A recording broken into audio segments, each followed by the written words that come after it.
When it comes to life, I'm usually very boring or bored. The loneliness of being, well, alone comes from my familial background. Have you ever been in a family that doesn't interact with you as much? Well, I did. In my sixth grade year, I was fairly normal. I had a couple of friends, lived in a house with my family, and paid attention in school. It was a normal life, but with the downsides of living with family members with not so much patience. There would be yelling, cursing one another out, and just overall anger throughout the family. Now, I know what you may be thinking. Should I be concerned about this? Well, I didn't care as much as a kid up until I was believing that I was alone in such a large family. More on that later. As of recently, I've lived with a similar family where it's a quiet home. We have a lovely dog and our own rooms. Nothing compared to what I lived in before. Now, the life I'm currently living in is quite unfamiliar. A house where I can do practically anything and so long as I don't disrupt others. A house full of freedom where I can safely traverse my neighborhood. It's very nice to see how much I've changed over the years, going from a loud, obnoxious kid to a quiet and a more focused young adult. Over the past 7 to 8 years, I feel like I've made a lot of progress. I don't know if anyone is going to even see this, but as long as it helps others, I'm content with this. I'm not even sure if I want to voice record this over some gameplay of sorts, but we'll see what my brain cooks up. Going through a breakup was kind of hard for me. Her and I stayed for almost 2 years together, and it felt amazing to have someone I cared for always nearby me. I'm 18 and just graduated high school, and now I feel aimless. No motivational video works out, no kind of support to keep me up, except for myself. Writing my thoughts down have been overwhelming to the point where I indulge in taboo or strange habits that concern gooning. I was introduced to it at quite a young age. It shattered my focus, my social confidence, and even my relationships with other people. I don't know why I am still so hooked up on it. It's been nearly a decade, and yet I still repeat the same habits. The habits that make me feel good but horrible at the same time. I still distract myself from it via video games, people, videos, but I still manage to relapse. A couple months ago, I experienced a psychotic episode where I couldn't help but bawl my eyes out in front of my family. I couldn't help myself. It was automatic, sitting alone in an open living room on Christmas night. Everyone else enjoying themselves and talking to one another, something I struggled with and envied others for. Breaking down in tears was both relieving but horrifying. I never felt like that before. What would happen if someone saw me?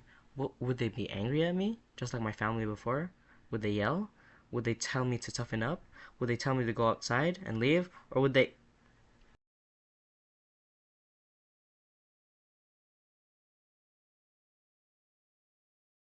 Are you okay? I looked up, my eyes full of tears.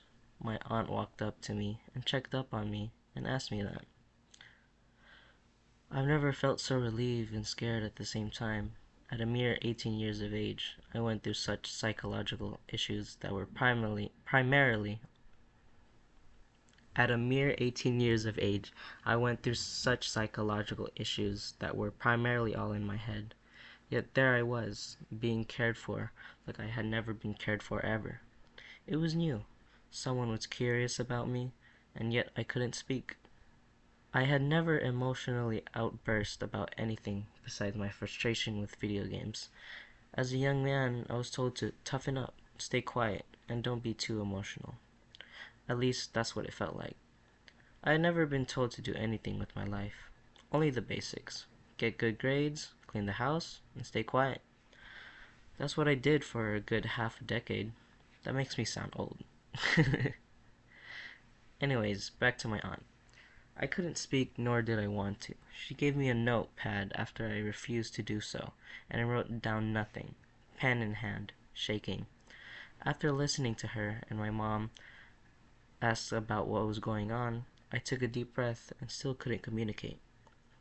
I refused, whined and groaned, and took shallow breaths of panic. I didn't want to tell them. They'd shame me, I thought. That was until I took some time to recollect myself. I grabbed the pen and started to write. It was along the lines of, I have something to tell you guys. They were confused but curious, something I loved about the two of them. I hesitantly wrote down, I watch bad things. Although only to my aunt, figuring my mom would be ashamed of me. My aunt was curious. What do you watch? She wrote. I hesitated, took shallow and sharp breaths. They told me to calm down. I kept groaning and refusing to do so. But I mustered up the courage and wrote it down with all the shame and guilt I carried for nearly a decade. I watch porn.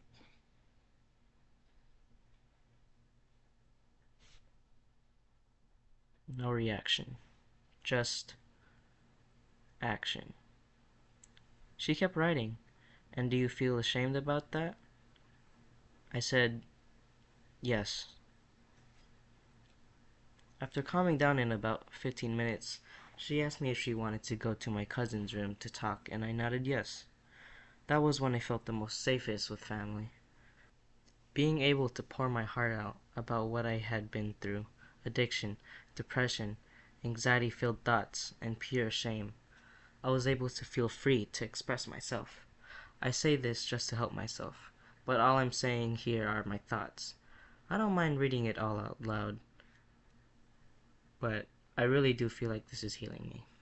I've been through a lot as a kid, suffering from separated parents, self-induced psychological issues, and loss.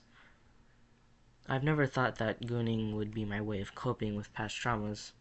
I just thought, oh, this'll pass by. I'll get tired of it. Nope. All that happened was the continuation of gooning. At night, during the day, in places where I really shouldn't be gooning. Shame on you, I'd say to myself. What I really want to say is that nobody knows what you're truly going through until you say something. You're not alone. I felt like I was for so long that I'd isolate myself from others. And to others who may be suffering from this habit, it's gonna be okay. I turned out okay and started working on towards my dreams by making this video or whatever this comes out to be. Find a creative outlet. Make a YouTube video. Make music. Write. Exercise. Find something to distract yourself from the negativity of the world, or perhaps your mind. Don't be so hard on yourself, or else you'll never forgive yourself. Forgive yourself, or else no one else will. Change will not come if we wait for some other person or some other time. We are the ones we've been waiting for. Barack Obama.